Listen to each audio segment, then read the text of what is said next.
सावित्री, हे बघ मी तुझ्यासाठी काय आणलंय. हे काय आहे ती? अगं असं काय करतेस? ही पुस्तके आहेत, या पुस्तकांचं वाचन कर. इश्श, आता ह्या वयात कसं वाटल ते? हे बघ सावित्री, तू मला लग्नाच्या वेळेस वचन दिलं होतंस, आता नाही म्हणू नको. हे तुला करावंच लागेल. आजपासून तुझा अभ्यास सुरू. अहो, पण लोक काय म्हणतील? किती बदनामी होईल आपली. लोक तू करतील आपल्यावर. स्त्रिया या घरातल्या कामातच बऱ्या वाटतात, असं बाहेर जाऊन नाही हो. बरं असू द्या, ही पुस्तके राहू द्या बाजूला, मला लय कामं माहिती. अरे बाळा, गप माझी सोन्या, तुला काय हवंय? काय म्हणतयस? अगं बाई, ह्याचं अंग लय टाकले, हे पण घरी नाही. आता मी काय करू? सावित्री, अगं ये सावित्री, किती रडतोय तुझं बाळ? काय झालंय त्याला? होय ग पारू, रात्रीपासून लय रडायला लागले बघ. काय ठाऊक काय झालंय? अंग बी लय तापलंय. अगं सावित्री, अगं याचं अंग तर इस्तवणी तापलंय.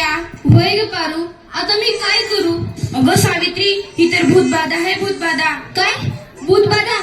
माझ्या लेकराला भूताने झपटलंय? नाही नाही, असं होऊच शकत नाही. होय सावित्री, असंच झालंय. याच्या पापण्या बघ कशा लाल झाल्यात. मग आता मी काय करू? हे पण घरी नाहीत. अगं तुझं पोरगं लय तापलंय, आता रडत बसू नकोस, लय वाया घालू नकोस. आपल्या गावाबाहेर मांत्रिक बाबा आलेत, लय जालीम उपाय करतात ते. त्यांच्याकडे घेऊन जा त्याला. वाटलं तर मी येते तुझ्या संग. होय होय, चल लवकर, माझं लेकरू लय तापलंय. बाबा, ते बघा, एक बाई आपल्या बाळाला घेऊन येत आहे आपल्याकडे. म्हणजे आज आपली कमाई होणार.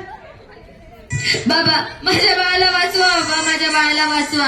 त्याचा निस्तवासारखं तापले. बाबा, काहीतरी करा. बाबा, काहीतरी करा. तुझ्या बाळाला भूतबाधा झाली या. कसली भूतबाधा बाबा? बाई, तुझ्या बाळाला विहिरीतल्या भूताने झपटलंय. काय? विहिरीतल्या भूताने? मग काहीतरी उपाय सुचवा बाबा, मी माझ्या बाळासाठी काय पण करीन. बाई, तू काळजी करू नकोस, बाबांवर विश्वास ठेव, सगळं काही चांगलं होईल. थोडा धीर धर. कसा धीर धरू बाबा, कसा धीर धरू? तुला तुझ्या बाळासाठी बळी द्यावा लागेल, म्हणजे तुला एक बकऱ्याचा नैवेद्य द्यावा लागेल. ठीक आहे बाबा, मी माझ्या बाळासाठी वाटते ते करेन, पण माझं बाळ वाचलं पाहिजे. माझ्या बाळाला वाचवा बाबा. बाई, तुला काय करायची गरज नाही, तू फक्त पैसे दे, नैवेद्य आम्ही करू. ठीक आहे बाबा, मी वाटेल तेवढे पैसे देईन, पण माझं बाळ वाचलं पाहिजे. हे घे अंगारा, दिवसातनं 2 वेळेस लावत जा बाळाला. बाबा की जय हो, बाबा की जय हो. भगवान बोले, भगवान बोले.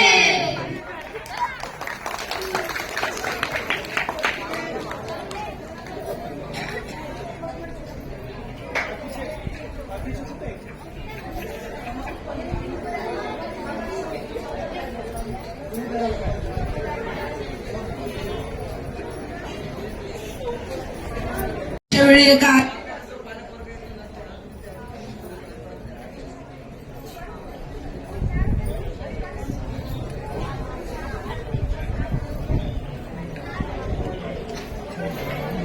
अगं बाई, ह्याचा अजून कसं काय ताप कमी नाही झाला?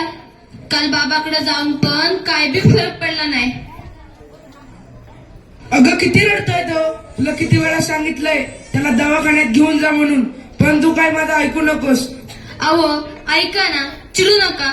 जरा बघा ना हातात घेऊन, याचा ताप कायच कमी नाही झाला. जरा बघा ना ह्याला काय झालंय ते.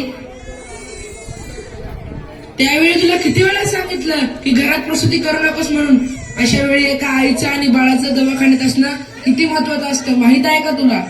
अहो, पण पुरुषाच्या हातून प्रसूती करताना लाज वाटते. कसं वाटतं ते? त्यावेळेस दवाखान्यात कुठल्या महिला डॉक्टर पण नव्हत्या. मी कशी करणार होते प्रसूती? अगं याचं अंतर तेव्हासारखं तापलंय, अशी कशी गाफील असतेस तू? अहो, मग काहीतरी करा ना. दादा, लवकर जाऊन वैद्यांना बोलव. हे काय करतेस तू? मी याला देवाचा अंगारा लावते. बस कर सावित्री, हा सर्व अंधविश्वास असतो. अहो, जरा विश्वास ठेवा. हे बघा, याचा ताप कमी होतोय, कपाळ पण अगदी थंड पडलं. या बघा ना जरा. उठ ना बाळा, उठ, डोळे उघड. हे बघ, तुझी मम्मी तुला बोलवतीये. उठ ना पिल्लू, आई तुला आवाज देते. उठ ना बाळा. काय झालं? अहो, याला काय झालं? हा उठत का नाहीये आणि डोळे पण उघडत नाहीये. ए बाळा, उठ ना. काय झालं? अहो, काय झालं याला? हा असा गप्प गप्प काय? ए उठ ना बाळा, काय झालं तुला? अहो, बघा ना जरा.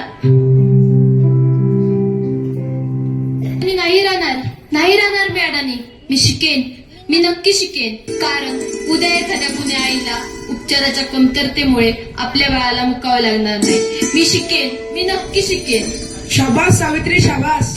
मला तुझ्याकडून हीच अपेक्षा होती.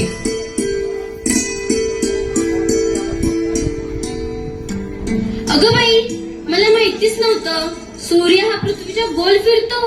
अगं सूर्य पृथ्वीच्या गोल फिरत नाही, पृथ्वी सूर्याभोवती फिरते. समजलं? चल गावंढळ. तुम्ही मला सारखं सारखं गावंढळ म्हणत जाऊ नका हो. लाज शरम सगळी विकून खाल्ली आहे या सावित्रीने.